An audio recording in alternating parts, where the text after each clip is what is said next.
evening, beloved viewer, and welcome to Hope TV News Watch on this Wednesday, the 4th day of August 2021. I'm Tess, Njenga, and my sign language interpreter is Boniface Murithi. Thank you for choosing Hope TV, where you look and live. These are the day's stories. Well, we start on a celebratory mode as Emmanuel Korir has won Kenya its first gold in the Tokyo Olympics 800 meters final. Korir clocked 1 minute 41.506 seconds ahead of fellow Kenyan Ferguson Rotich, who clocked 1 minute 45 seconds and 45.23 seconds to bag the silver medal. This retains the crown that David Rudisha won 5 years ago in Brazil, Rio. Polish Paitik Dobak won the bronze. The drama to come. This is the 800-meter final. Across Bol, the Australian. So many people will be watching the inside line. A little bit of bumping and barging. Clayton Murphy having to put his arm out, are about to fly. They take the bell in the final of them for a better life, for a new life. And he strikes out, needing to go backwards now. Ben, who's 23 today. And it's going to be a Kenyan 1-2. It's out Rudisha and takes the Olympic title for Kenya. Out exponent over 2 laps and an Olympic bronze medalist. And after such a slow first lap, may Emmanuel Korir becoming the Olympic champion. Good news indeed. Back into the country, counties are now beginning to experience a surge in COVID-19 infections as Kenya's coronavirus positivity rate remained above 10% this week.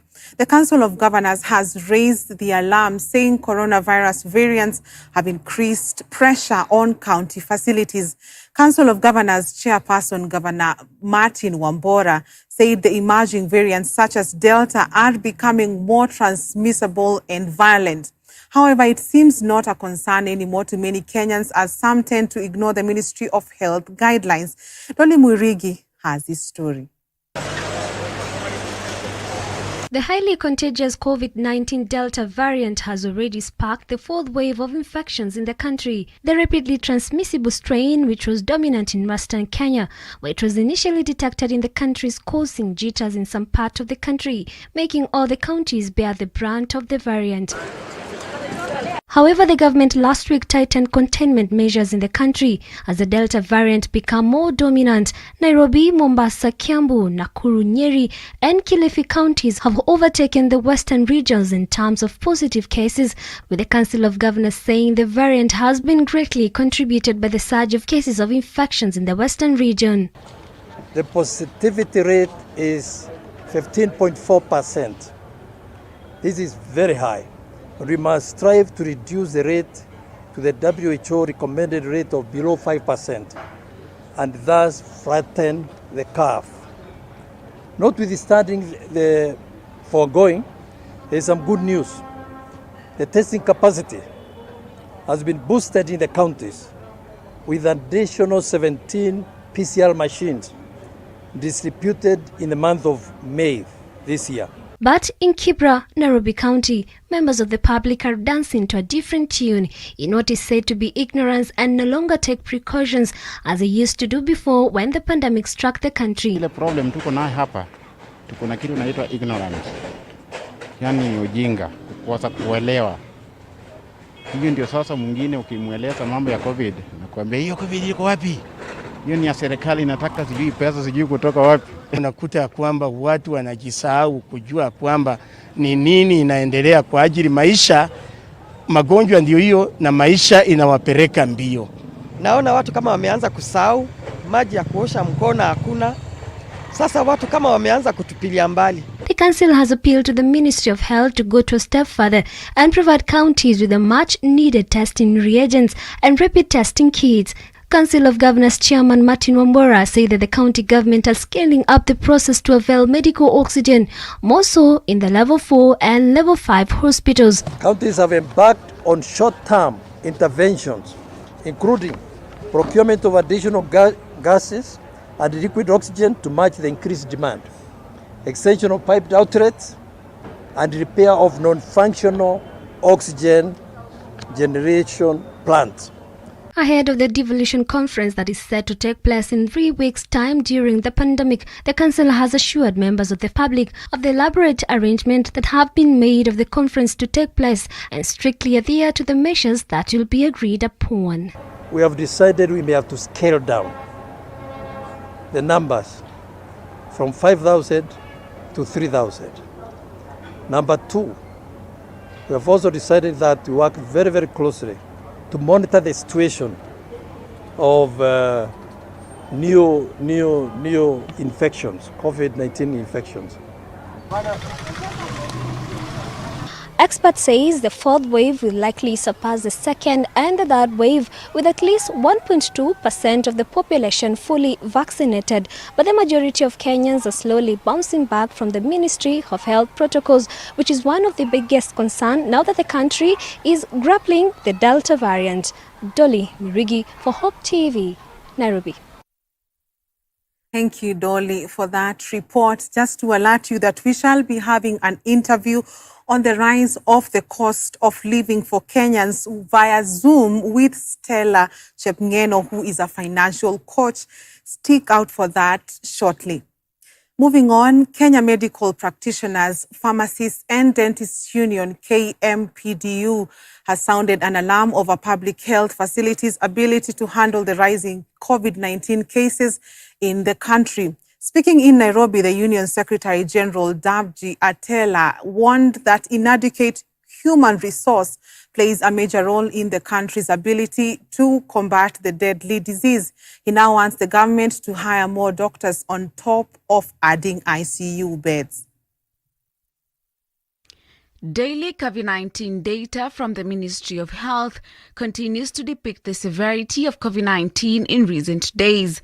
Rising positivity rate is an indication that the Delta variant is deadlier than previous strains and rapidly spreads and causes more severe infection.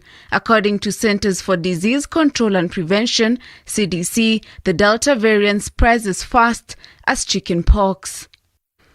Even more worrying is that fully vaccinated people can easily spread the disease as fast as unvaccinated people. Kenya Medical Practitioners, Pharmacists and Dentists Union, KMPDU, now says the country is in the middle of a public health crisis brought by the COVID-19 pandemic. Last week, Ministry of Health CS Mutahi Kagwe issued a directive to counties to increase their capacity to handle COVID-19 by increasing ICU beds, setting up testing facilities, issuing personal protective equipment to all hospitals in counties, and increasing human resource. To no one's surprise, this is yet to take effect. The Union Secretary General, Davji Atela, mentioning that the country is in a medical crisis, has pointed out that unreasonable doctor-to-patient ratio and lack of human resource in public health facilities is crippling public health sector. Equipping hospitals with ICU beds is not enough and only wins half the battle if there are no human resources to operate it. Atela calls on the government to hire more doctors who have remained unemployed despite finishing school. The region has only 100 doctors serving a population of over 5 million. Machakos, Murang'a, Nyeri and Embu counties have no isolation facilities and the available ICU beds are completely filled at the moment. Some people can claim that we have ICU beds, but are they really all operational? Are they all fully equipped with enough human resource to operate them? We are actually in a crisis as a country. The WHO recommendations of doctor-to-patient ratio is 1 to 1,000. But in Kenya, despite the pandemic, the ratio is 1 to 16,000. The possibility of Kenya developing herd immunity is dwindling with the inaccessibility of vaccines countrywide. So far, according to the Ministry of Health, only 2.62% of adults have been vaccinated. This percentage mostly being healthcare workers, persons over the age of 58 years, teachers, Kenyan security forces, among other special groups. Majority of Kenyans visiting hospitals are not yet vaccinated. Atela now says that even if healthcare workers are vaccinated, The lack of vaccination in the general population is still a major risk for reinfection for healthcare workers who are in the first line of defense against COVID-19. He has called on the government to ramp up efforts to acquire more vaccines and mobilize more Kenyans to get vaccinated. The healthcare workers who are fully vaccinated currently in different hospitals in the country risk getting a breakthrough infection because less than 1% of the Kenyans have been vaccinated. And therefore, the patients that are seen with the Kenyans with the doctors in different facilities are a source of exposure. Last year, the president issued a directive that all counties should have at least 300 isolation beds, a move that saw CS Kagwe take tours across the country to assess the COVID-19 preparations. Atela has called on counties to set up isolation beds, even as he recounts the mission to set up the 300 isolation beds per county was aborted a long time ago and only continues to sidetrack efforts to combat the deadly virus. The president had given directive last year that every county to have 300-bed isolation wards. But this was just done temporarily and stopped. So currently, the wards, the counties do not have the isolation wards that they need to have. And this has made us to have more of the crisis because the management that was expected with those isolation wards that will be equipped with all the required equipment and the personnel has not been done. Grace Songoi, Hope TV News Watch. At the same time, we take a look at COVID-19 statistics today. 1,335 people have tested positive for the disease from a sample size of 7,605 tested in the last 24 hours. Total confirmed positive cases now stand at 206,691. While cumulative tests so far conducted are 2,156,981. The positivity rate has now risen to 17.5%. Fortunately, 1,093 patients have recovered and total recoveries now stand at 191,188. Sadly, 30 patients have succumbed to the disease, pushing the cumulative fatalities to 4,025.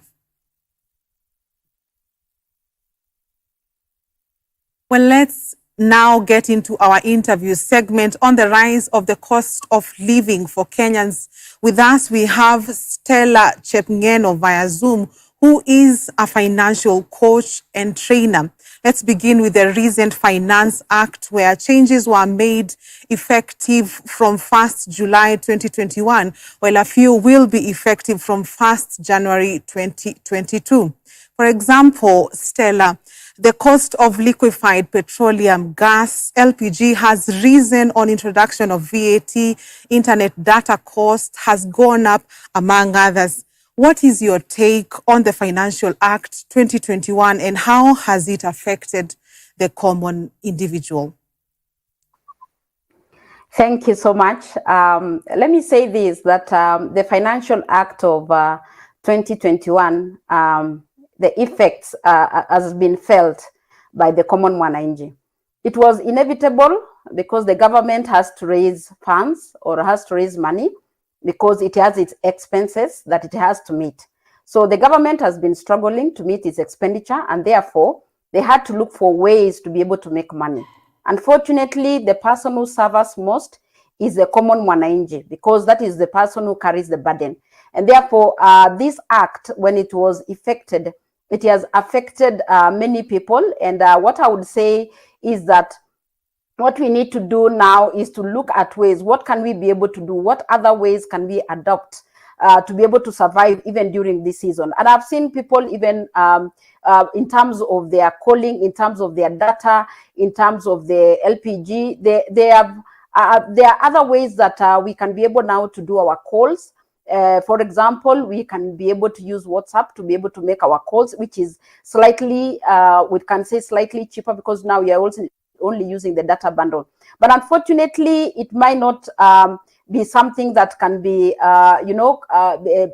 be worked on completely, because now these effects will take time, and before we are able to adapt. So the best thing that a common mwananchi can be able to do is just to be able to see how can they make more, how even during this situation, how can we then increase our incomes so that we can be able to cover up on the costs that are going up. And I think as we go on, we'll be able to look at the practical ways that we can be able to do that. So I can say that, yes, the common manager has been affected greatly. Their pockets are suffering, and everyone is crying out here. So it's something that is really affecting us Kenyans.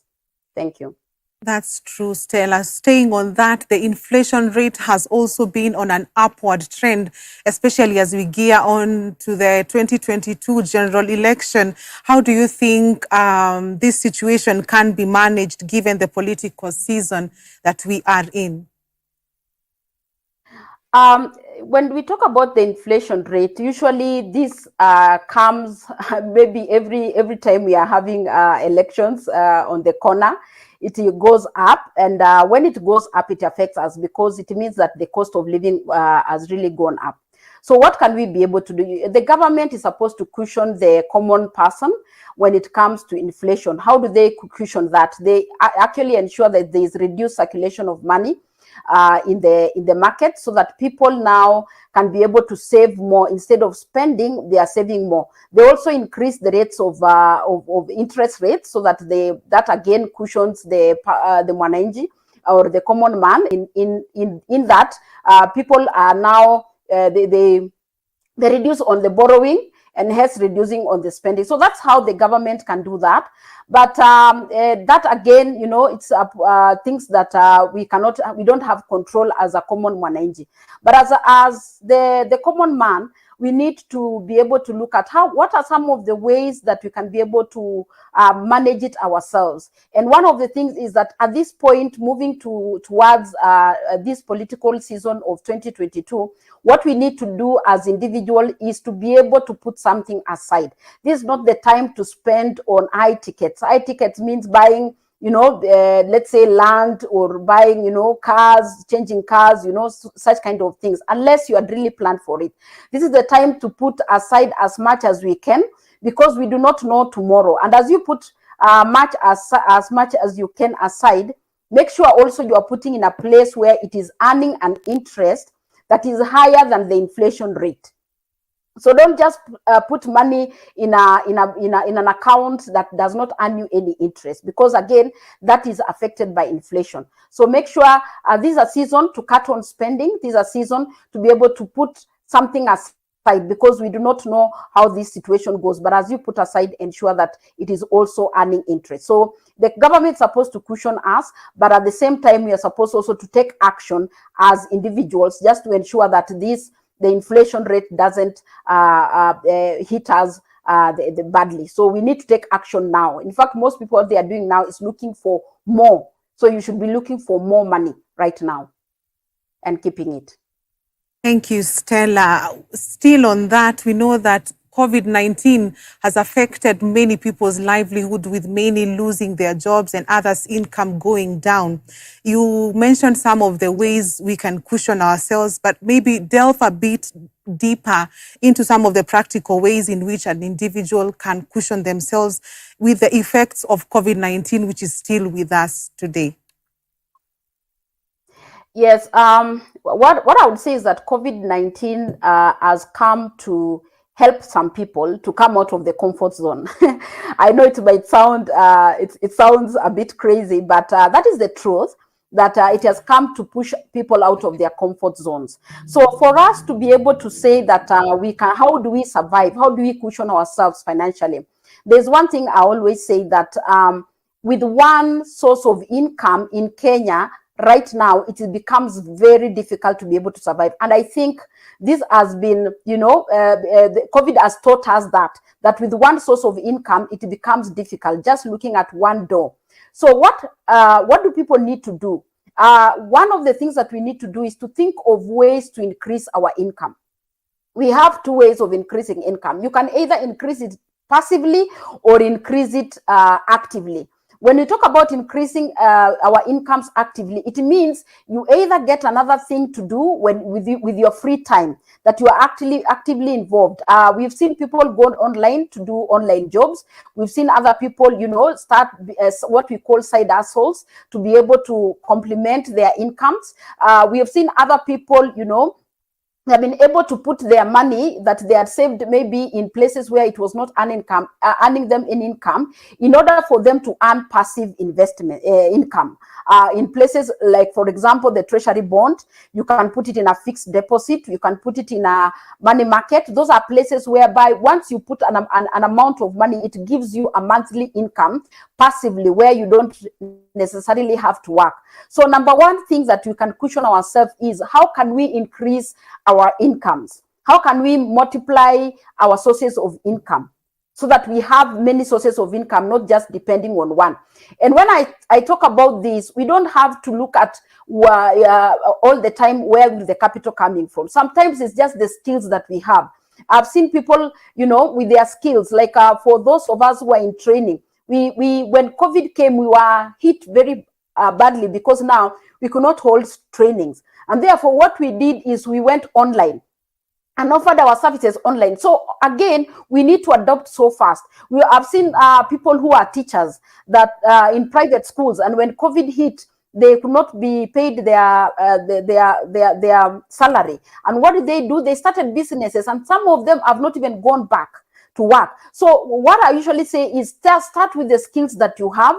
The other thing is to be able to use the time that you have, because most of the time we waste a lot of time. So we need to audit our time. We need to use it properly to be able to earn more income, because we are all given 24 hours. How then do we work on that? The other thing is, we need to cut out on spending. We need just to dwell on our needs, not the wants. So we need to cut out wants from our spending. That is a practical thing. You need to track your expenses on a daily basis and ask yourself, how much is going to my needs and how much is going to my wants? And also cap on what we call wastages, because sometimes we have a lot of wastages that we don't notice. So you also need to sit down and ask yourself, right now, because of the income that you are getting, how can you ensure that you remain with more? Because when it comes to this season, we need to ask ourselves, the little that we have, how can we manage it the best way we can? You can only manage it when you know where it is going. You can only manage it when you are able to see what is it that you need to cut out. We've seen people move houses. We've seen people change children's schools.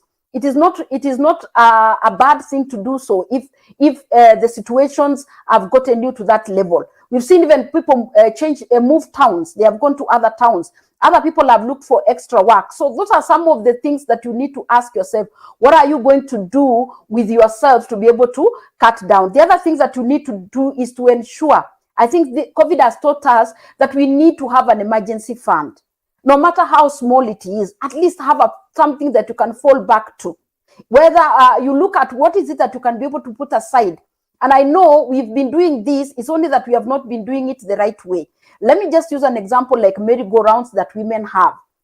And even men nowadays also are in merry-go-rounds. If you can be able to do that merry-go-round and get that amount and put it in an account where you don't touch it, because it becomes, you start building your emergency fund in that kind of a manner. So let's look at that. Let's see how we can start even small. Start saving as little as you can, even with 50 shillings, with 100 shillings daily. It will add up to something. So we need to look at how can we create emergency fund. Emergency fund is one of the ways that you can cushion ourselves even during this season of COVID. So those are some of the few ways that you can be able to cushion ourselves during this season. But the most important one is ask yourself, how can you increase the income and adapt as fast as you can, because we don't have time. We can't stay in the space of mourning about what COVID has done to us. Thank you, Stella. Indeed, those are some practical ways that anyone can employ. Maybe because of time, you can give us your parting shot on what you think Kenyans can employ in order to improve their lives in this season of COVID-19. One of the things that I would say is that COVID has brought both positive and negative effects. The positive effect is that it has gotten people out of the comfort zone. So I would tell someone who is listening to me today that get out of your comfort zone. This is not the time to be happy because you can be able to pay your bills. You need to ask yourself, what else can I be able to do that to be able to maximize your potential, to be able to maximize your income generation ability? So what can you be able to do? Get out of the comfort zone and do something out of the out of the ordinary. You cannot just be ordinary. You have to be extraordinary. The other thing you need to look at is the opportunities that are there. What are the opportunities that COVID has given us, even during this season? Yeah, so we need to look at that and be able to manage that even as we go along. So people need to adapt to change. You need to change fast, and you need to move very fast because things are moving fast as well. Thank you.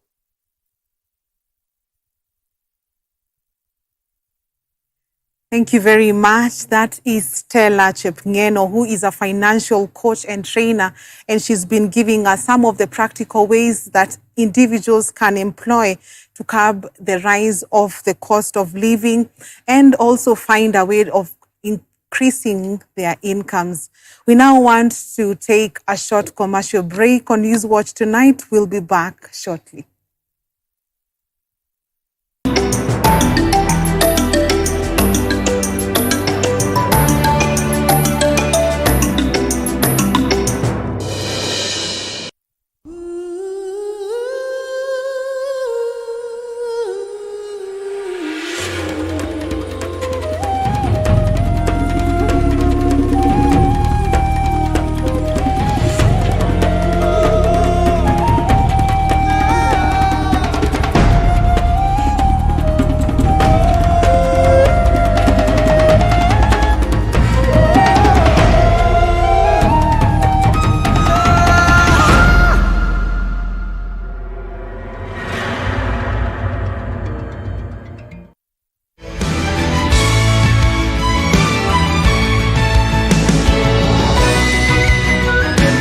From country music,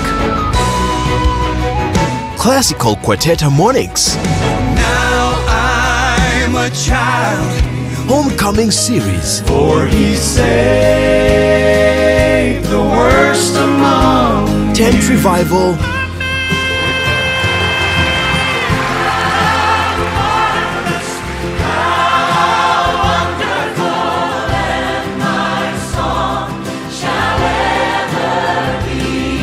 and many more.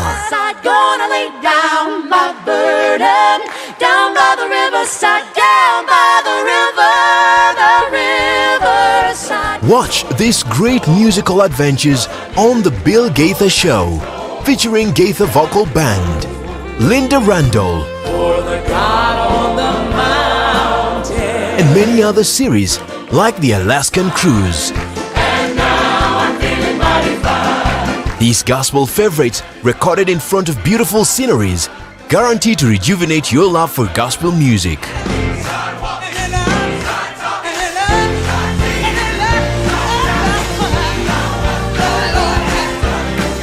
Bill Gaither Show, only on Hope TV, where you look and live.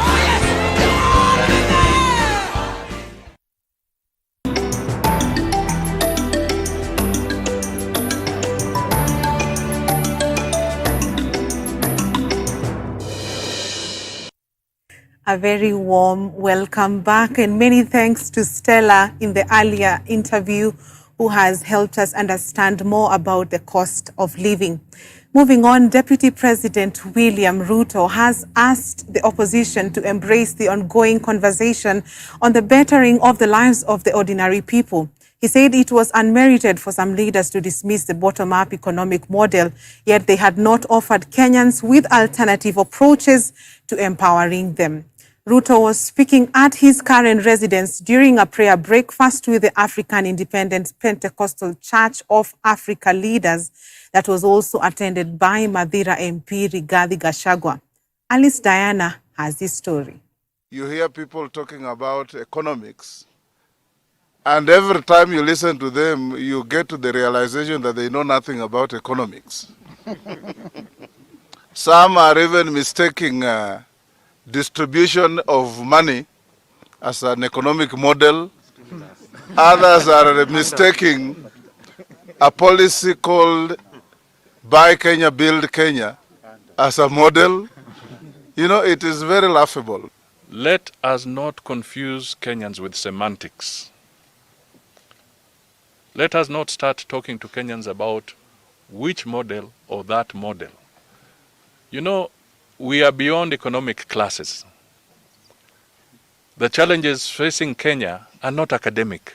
Just a day after former National Super Alliance principals Kalonzo Musyoka, Musalia Mudavadi and Moses Wetangula criticized Deputy President William Ruto's bottom-up economic model and former Prime Minister Raila Odinga's Buy Kenya, Build Kenya economic model, Deputy President William Ruto has hit back at the opposition leaders, saying it was unmerited for some leaders to dismiss the bottom-up economic model, yet they had not offered Kenyans with alternative approaches to empowering them. Niliona jana kwa mkutano ya NASA huko.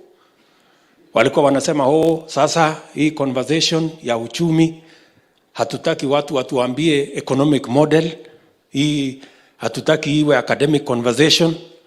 Na mimi nawauliza, siku ile mnatusumbua na kubadilisha katiba, mlituambia iko model ya presidential, iko model ya parliamentary, iko model ya hybrid. Saa hii tumesema tuongee model ya uchumi ya kusaidia mtu mdogo, mnaleta kisirani. Mnaanza kutuambia ya kwamba ni academic.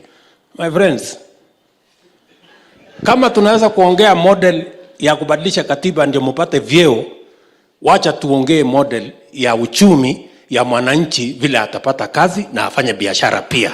The DP said Kenyans were eager to have an engagement on issues that will address their aspirations and urged leaders to stop thinking about themselves and start thinking about the growth of the economy.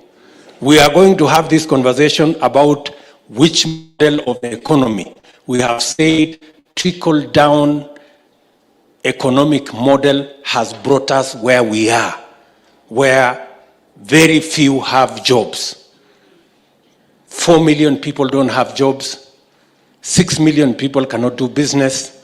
2.5 million farmers cannot produce enough food for them to eat. We need a new conversation on a new model of the economy from bottom going up. Ruto, who spoke at his current residence during a prayer breakfast with the African Independent Pentecostal Church of Africa leaders, defended the bottom-up economy, saying it was found in the Bible. Neno la Mungu linasema Mungu aliye juu humtoa mnyonge mavumbini. Na huyo Mungu umfanya mtu maskini na fukara mpaka wakaketi meza moja na wafalme.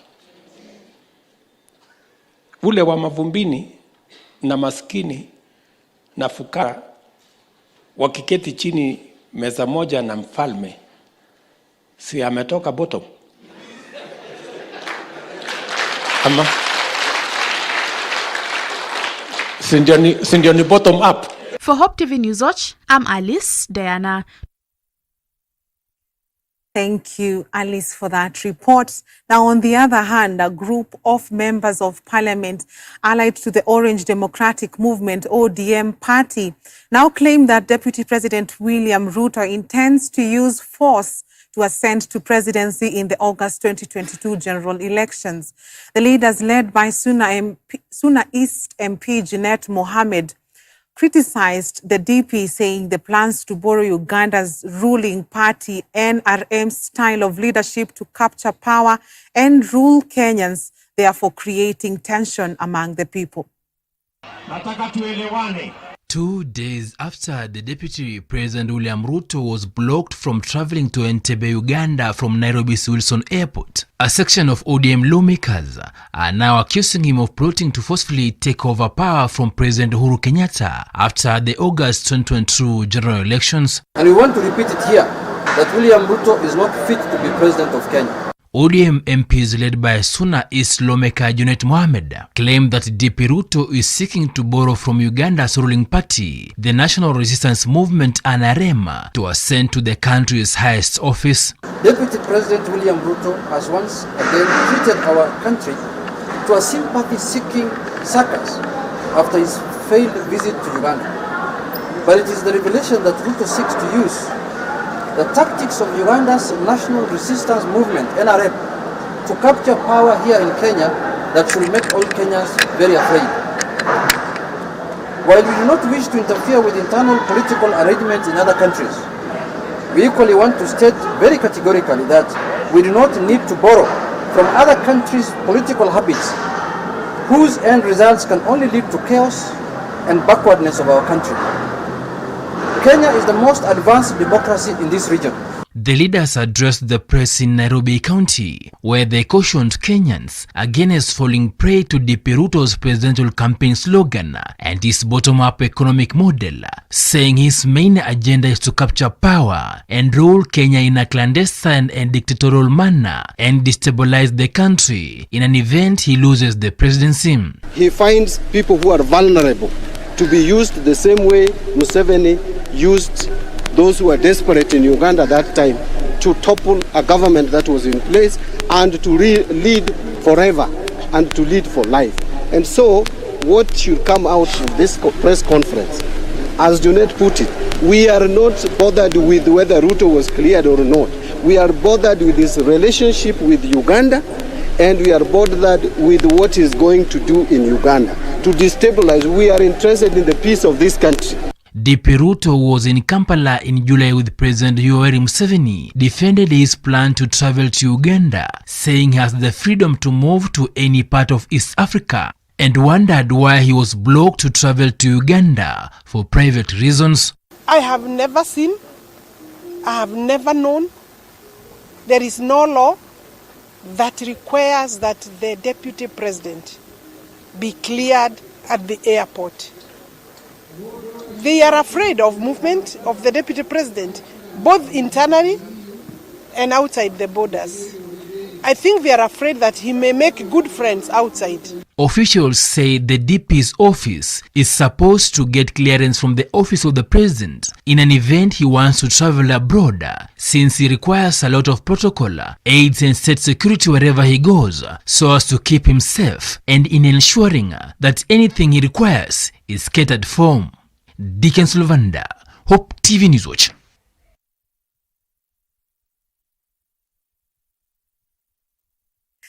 Thank you, Dickens, for that report. First Lady Margaret Kenyatta has commended Elephant Neighbors Center Executive Director Jim Nyamu for his conservation campaign dubbed Ivory Belongs to Elephants that has helped to sensitize communities on the need to protect the endangered mammals. In a message delivered by Eva Maina of the Office of the First Lady at the flag off of a 320-kilometer walk that will see Nyamu trek for 10 days from the Kenya Wildlife Services headquarters in Lang'ata to Amboseli in Kajiado County, First Lady Margaret Kenyatta applauded the conservationist for his commitment. She pointed out that Nyamu's elephant protection efforts complement the Hands Off Our Elephants initiative, a Kenyan anti-poaching campaign where she is the patron.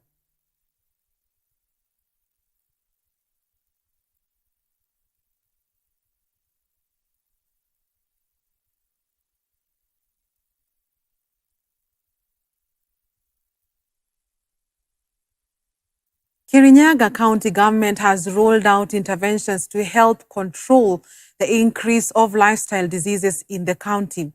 This is in the wake of a report that ranked the county as having the highest prevalence of diabetes and hypertension.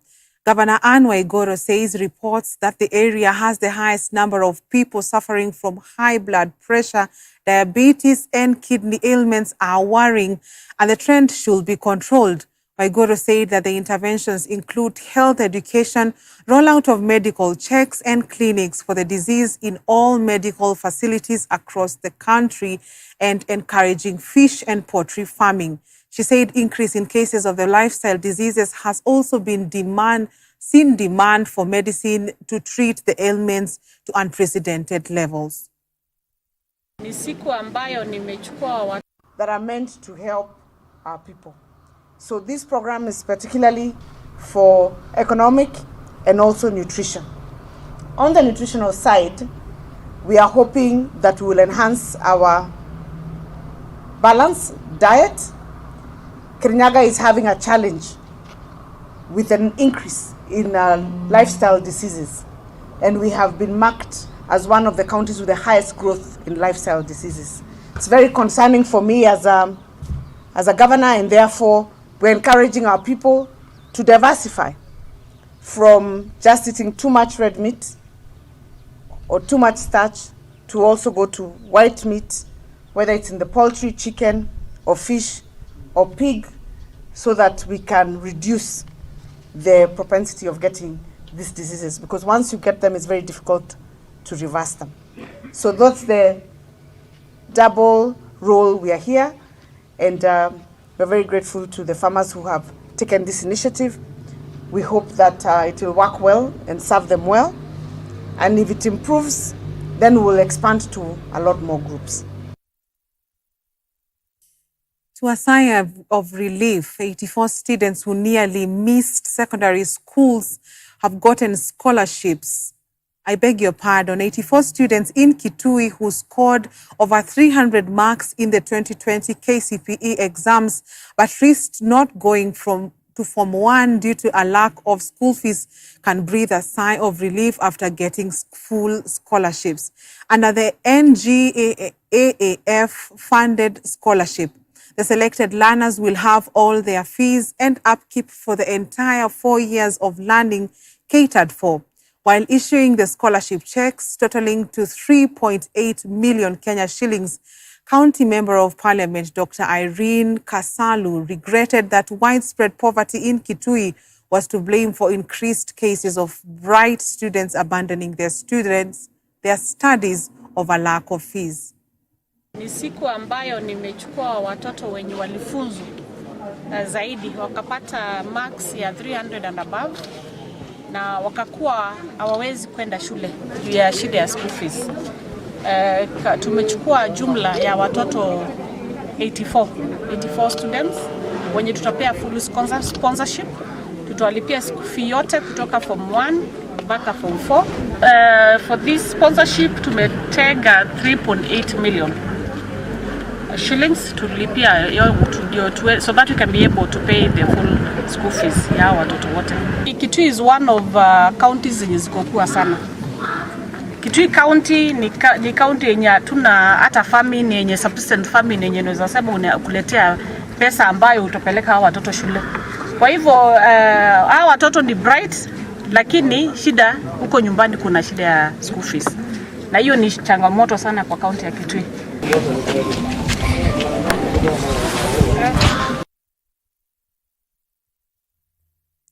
The tender for the construction of the fish landing site at the Liwatoni Fish Complex has been re-advertised after the government cancelled the first contract. Speaking in Liwatoni when he flagged off a crew of 20 trainees aboard 2 vessels, Agriculture Cabinet Secretary Peter Munya said that there were challenges with one of the sites, forcing the government to cancel the contract. The CS at the same time denied the existence of unlicensed foreign fishing vessels in the country, refuting claims from fishermen from Lamu and Kilifi that the trawlers were undertaking illegal fishing at the expense of the Kenyan fishermen. President alipeana directive ya kwanza tutafute fedha tuweke kwa mpango mpya wa kufanyia wavuvi kuwapea uwezo kwa njia ya training kwa mambo ya deep sea fishing, na hiyo mpango ukaanza, na ndio huu unaona tunaendelea nao saa hii. Nao wameenda wakamaliza kule Bandari College training, sasa wanaenda kwa deep sea for practical skills na mambo ya safety na security huko, waelewe vizuri hiyo kazi ndio waweze kupata ajira kwa vyombo ambavyo viko hapa vinafanya fishing katika our waters. Kwa sasa ni wageni kutoka nchi mbalimbali, wengi kutoka huko Sierra Leone na huko West Africa ambao wanafanya kazi katika hizi vessels ambazo ziko license hapa Kenya.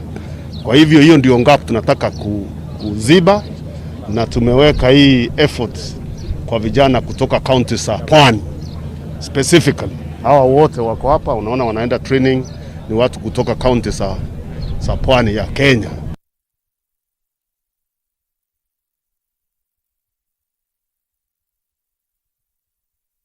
Going across borders, a U.S. couple who blocked Black Lives Matter demonstrators as they marched into their compound last year has been pardoned. The Missouri Governor Mike Parson took the step of pardoning the McCloskey couple, who warned protesters not to go through their property or else they would open fire. Both husband and wife pleaded guilty to charges of threatening to harm the protesters with drawn guns this year and were fined for the misdemeanor.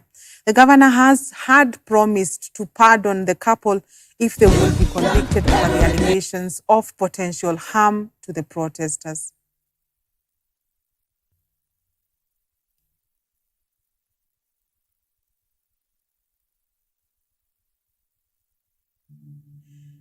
Two separate attacks in Kabul last night and Wednesday morning have claimed lives of civilians and security officials in Afghanistan, coming after the United States pulled out the last of its troops stationed there.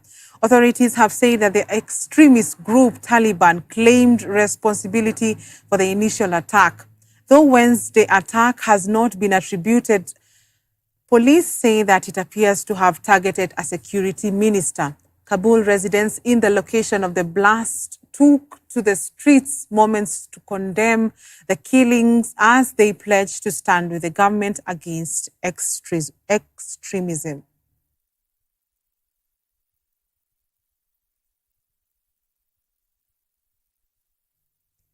On that note, let's take our second commercial break on Newswatch tonight. Business news is coming up, so stay with us.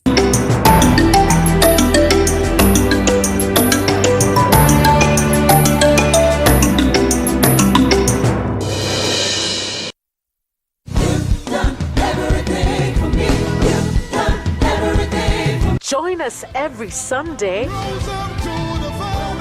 for unlimited, uplifting, powerful worship.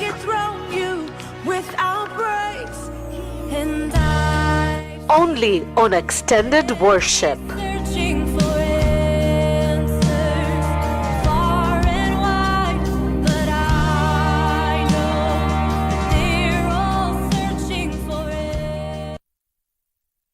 Hope TV is where you look and live, offering some of the best family entertainment programs with Christian movies, in-depth discussions, contemporary Christian worship, and testimony programs. Hope TV provides the life-transforming message of Jesus Christ. We deliver inspirational, informational, and motivational programming with special guests and unmatched teaching. When it comes to watching television, tune in to Hope TV, where you look and live.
Let's continue with business. Now, farmers from Tendwa village, Kaptagat in Uasin Gishu County have threatened to stop venturing into potato farming following the current poor price that has been caused by new potato regulations by the ministry.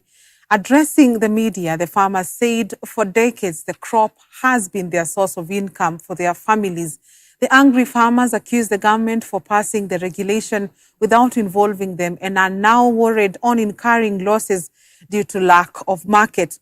They are now calling upon the ministry to reverse the regulation, adding that their children might miss school due to lack of school fees. Kama serikali mtatusaidia to find the solution on how to transport and market our potatoes, that will be fine for us. So ombi letu sana kwa serikali mtusaidie kwa hizo mikakati zote, how to find the market, how to find the people who are going to buy and transport for us. Tukiwa wakulima ni kwamba tunaomba serikali ije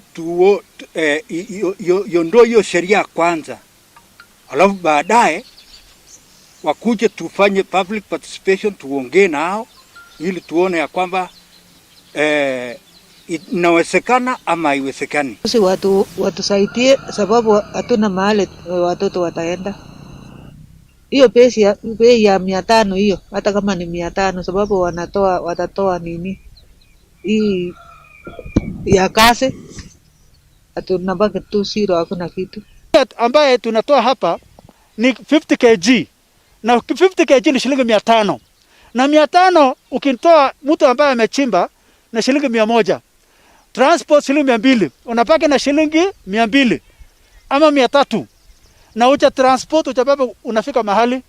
Kwa hivyo hii changa imetupata kigavula kwa sababu serikali iliunda sheria pasipo kuja katika public participation. The board of directors of the Kenya Power and Lightning Company, KPLC, has appointed Engineer Rosemary Oduor as the acting managing director and chief executive officer of the company with effect from 3rd August 2021, following the resignation of Bernard Ngugi. Ngugi, who has worked in the company for over 32 years, took over the leadership of the company in 2019. Engineer Rosemary has wide experience in power engineering and management, having joined the company in 1991 and served in various senior positions. Prior to her appointment, she was the company's general manager in charge of commercial services and sales. In a statement released on Wednesday, Board of Directors Chairman Vivien Yeda assured all Kenya Power stakeholders that their priority remains the successful implementation of the growth strategy in order to place the company firmly on the path towards sustainable profitability.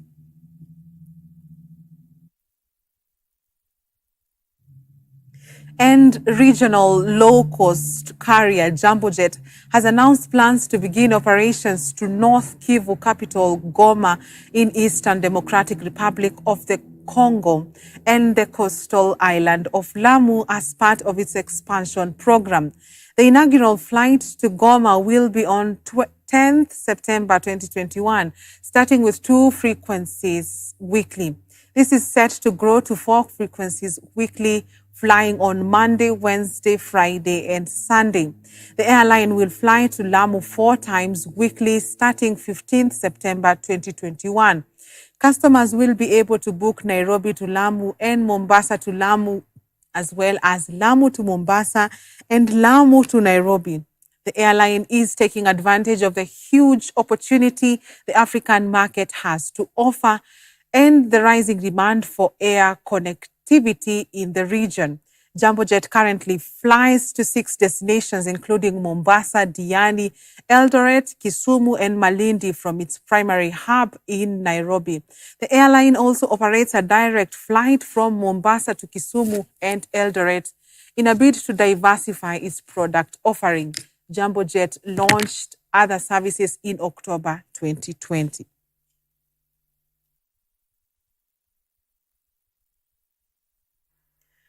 Well, that's all we had for you on Newswatch tonight. Thank you for your valuable company and watching. On behalf of the team, I'm Tess Njenga and my sign language interpreter is Boniface Mureithi. See you tomorrow, same place, same time, God willing. Have a good night and God bless you.